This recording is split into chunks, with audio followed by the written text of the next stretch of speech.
क्योंकि मोस्टली हमारी जो यूथ है वो जब फेल होती है किसी एग्ज़ाम में तो वो डिसहार्टन हो जाती है। डिसहार्टन होने के बाद वो ये सोचते हैं कि भाई सिस्टम ही करप्ट है, सिस्टम में करप्शन है, इस यहाँ पे तो सिफारिशें चलती हैं। ऐसा नहीं है।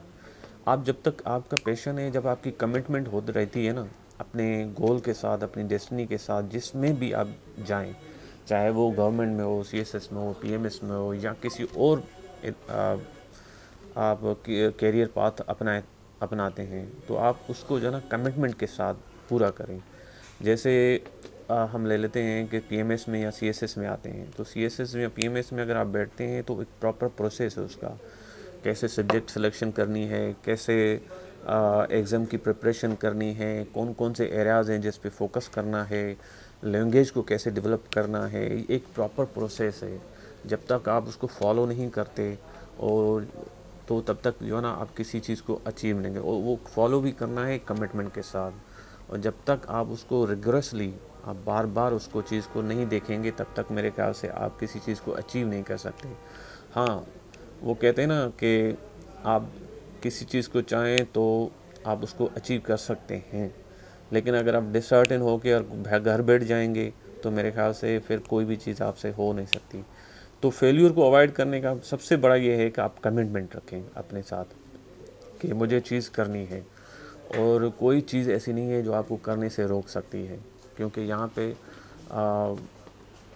काफ़ी चीज़ें आप फेस करेंगे माशरे में, सोसाइटी के सवालात कर सकते हैं, पॉलिसीज़ जो गवर्नमेंट की हो सकती हैं वो ऐसी हो सकती हैं जो आपको डिसर्टेन करें, लेकिन वो सब आपके लिए बनी होती हैं। कुछ ना कुछ कहीं ना कहीं से आप ही निकलेंगे वहाँ से। अब टिप्स क्या हैं, आप कैसे उसको पास कर सकते हैं। जैसे वन पेपर क्वेश्चंस जो है ना वो पोर्शंस पे डिपेंडेंट होते हैं। 4 से 5 मोस्टली जो है ना 100 टाइप का क्वेश्चंस का पेपर होता है। आप 4 से 5 उसमें सब्जेक्ट्स होते हैं। जैसे इंग्लिश होता है मोस्टली, इंग्लिश के बाद करंट अफेयर्स होता है, पाकिस्तान अफेयर्स होता है, और उसके बाद जनरल साइंस होता है या मैथ होता है, कभी कभी कंप्यूटर साइंस भी दे देते हैं। अब उनको पास कैसे करना है, देखें हर किसी की मोस्टली मटेरियल जो है ना अवेलेबल है।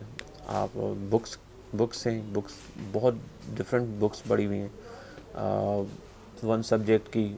आजकल तो वेबसाइट्स, आप टेक्नोलॉजी का दौर है, आप बहुत सारी वेबसाइट्स हैं, उन वेबसाइट से पढ़ें। अगर बुक्स ना भी लें तो आप वेबसाइट्स पढ़ें, गूगल को सर्च करें, वहाँ से आप पढ़ सकते हैं। वो एक एक सब्जेक्ट पे फोकस करें, एक एक एरियाज़ पे आप पास पेपर्स उठाएं, कौन कौन से एरियाज़ हैं। अब सबसे पहले है इंग्लिश सब्जेक्ट जो है ना, जो देखिए इंग्लिश सब्जेक्ट के लिए आपको प्रॉपर जो है ना इंग्लिश का स्ट्रक्चर, इंग्लिश की जो है ना एक लाइन जो होती है प्रॉपर शुरू से, जैसे सेंटेंस स्ट्रक्चर कैसे डेवलप है। मोस्टली तो वैसे तो बहुत आसान है, सब्जेक्ट ऑब्जेक्ट वर्ब होता है, फिर ऑब्जेक्ट होता है। लेकिन आप उसको जब तक प्रैक्टिस नहीं करते हैं ना एक एक चीज़ की, नाउन्स की, प्रोनाउंस की, जो एक सेंटेंस स्ट्रक्चर है किस किस पे डिपेंड करता है, कौन से क्लॉजेज होते हैं, उसके बाद प्रैक्टिस है आर्टिकल्स की, प्रोनाउंसिएशंस की,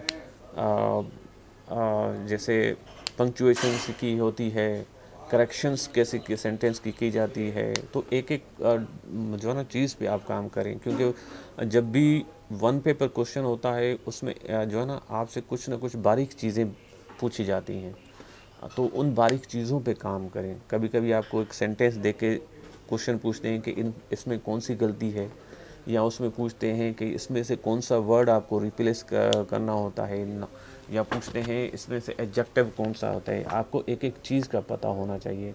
और ये चीज़ कैसे पता चलेगी, आप जब तक इंग्लिश पे जो है ना प्रॉपर काम नहीं करेंगे। इंग्लिश पे काम करने के लिए डिफरेंट बुक्स हैं, ब्रेंडन मार्टिन है, सादात अली शाह की है, काफ़ी और बुक्स हैं, हज़ारों बुक्स पढ़ी हुई हैं, लेकिन आप 2 4 10 पढ़ सकते हैं। इवन आजकल तो यूट्यूब पर जो डिफरेंट टीचर्स के लेक्चर्स पढ़े हुए हैं, प्रॉपर जो है ना सेंटेंस फार्मूलेशन से लेकर जो है ना एक हायर डिग्री तक आपको प्रॉपर गाइडेंस मिल जाएगी, आप वहाँ से पढ़ सकते हैं। वो उन चीज़ों को फोकस करें। फिर आ जाते हैं करंट अफेयर्स। करंट अफेयर्स जो है ना आप डॉन पढ़ें, डिफरेंट बुक्स हैं, डिफरेंट जो है ना मैगज़ीन्स आती हैं, आप पढ़ सकते हैं। वेबसाइट्स पढ़ सकते हैं, वहाँ पे अपडेट होती हैं डेली चीज़ें, वो पढ़ सकते हैं। तो एक एक चीज़ का, आपके करंट इवेंट्स का, आपके पास्ट इवेंट्स का आपको पता होना चाहिए। पाकिस्तान अफेयर्स जो है ना, वो बुक्स हैं उसकी अवेलेबल हैं पाकिस्तान अफेयर्स की, पाकिस्तान से रिलेटेड, पाकिस्तान के पास से रिलेटेड, वो एक एक चीज़ जो है ना उस पर फोकस किया जा सकता है। अब रह गई जनरल साइंस और मैथ। अब क्योंकि सबसे जो वन पोर्शन में जो सबसे डिफ़िकल्ट पार्ट होते हैं वो इंग्लिश, मैथ और जनरल साइंस होते हैं। करंट अफेयर्स, पाकिस्तान अफेयर्स तो मोस्टली हो जाती हैं। अब मैथ पे जो है ना मोस्टली हमारे जो स्टूडेंट्स होते हैं, कैंडिडेट्स को मैथ नहीं आती। जो इंजीनियरिंग वाले होते हैं उनको तो ठीक है आ जाती है, लेकिन बाकी जो बायोलॉजी या डिफरेंट सब्जेक्ट्स चूज़ करते हैं, कंप्यूटर साइंस, उनको मैथ में इशू होता है। तो मैथ जो है ना, आपको मैथ की तैयारी के लिए आप किसी टीचर को ज्वाइन कर सकते हैं, या आप यूट्यूब पे लेक्चर्स जो है ना, बेसिक जो लेक्चर्स हैं अर्थमेटिक के, रेशोज़ के, पोर्शंस के, वो आप पढ़ सकते हैं। वहाँ से आप जो है ना प्रैक्टिस कर सकते हैं, क्योंकि math is all about practice, और इंग्लिश भी इज़ ऑल अबाउट प्रैक्टिस। जब तक आप प्रैक्टिस नहीं करेंगे और पोर्शंस नहीं बनाएंगे, उस तब तक आप जो है ना उस पर ग्रिप नहीं कर पाएंगे। ठीक है। अब जनरल साइंस है, जनरल साइंस भी जो है ना उसकी बुक्स आती हैं डिफरेंट। या तो आप, अगर आपकी मैट्रिक और जो है ना जो प्राइमरी लेवल की एजुकेशन है वो अच्छी है, तो आपकी जनरल साइंस अच्छी होगी। नहीं तो आप कुछ बुक्स बाय कर लें, उसमें आपको जनरल साइंस के अच्छे मिल जाएंगे, वो आप पढ़ सकते हैं। उसके बाद जो है ना आप पास्ट पेपर्स पे फोकस करें। जिस जिस सब्जेक्ट्स में आप अप्लाई कर रहे हैं, जिस जिस जॉब के लिए आप अप्लाई कर रहे हैं, उनके पास्ट पेपर्स ढूंढें, उन पास्ट पेपर्स को देखें कि कौन से एरियाज़ हैं, किस हिसाब से क्वेश्चंस पूछे जा रहे हैं, वो फोकस करें। वो जो है ना एक एक चीज़ को आप क्लियर करते जाएं, और आप कोशिश करें कि उनको अटेम्प्ट करें। आप खुद पे जो है ना सेल्फ असेसमेंट करें, खुद पेपर बनाएं, और या तो ऑनलाइन असेसमेंट जो है ना, ऑनलाइन काफ़ी एक्सरसाइज आती हैं, आप उनको हल करें, वो सॉल्व करेंगे तो आपको काफ़ी चीज़ अंदाज़ा हो जाएगा आपको कितना जो है ना आपने पढ़ा है, और आपको कितना जो चीज़ें आती हैं। और जितनी आपको चीज़ें नहीं आती हैं उनको आप रिपीट करें। यही एक प्रोसेस है।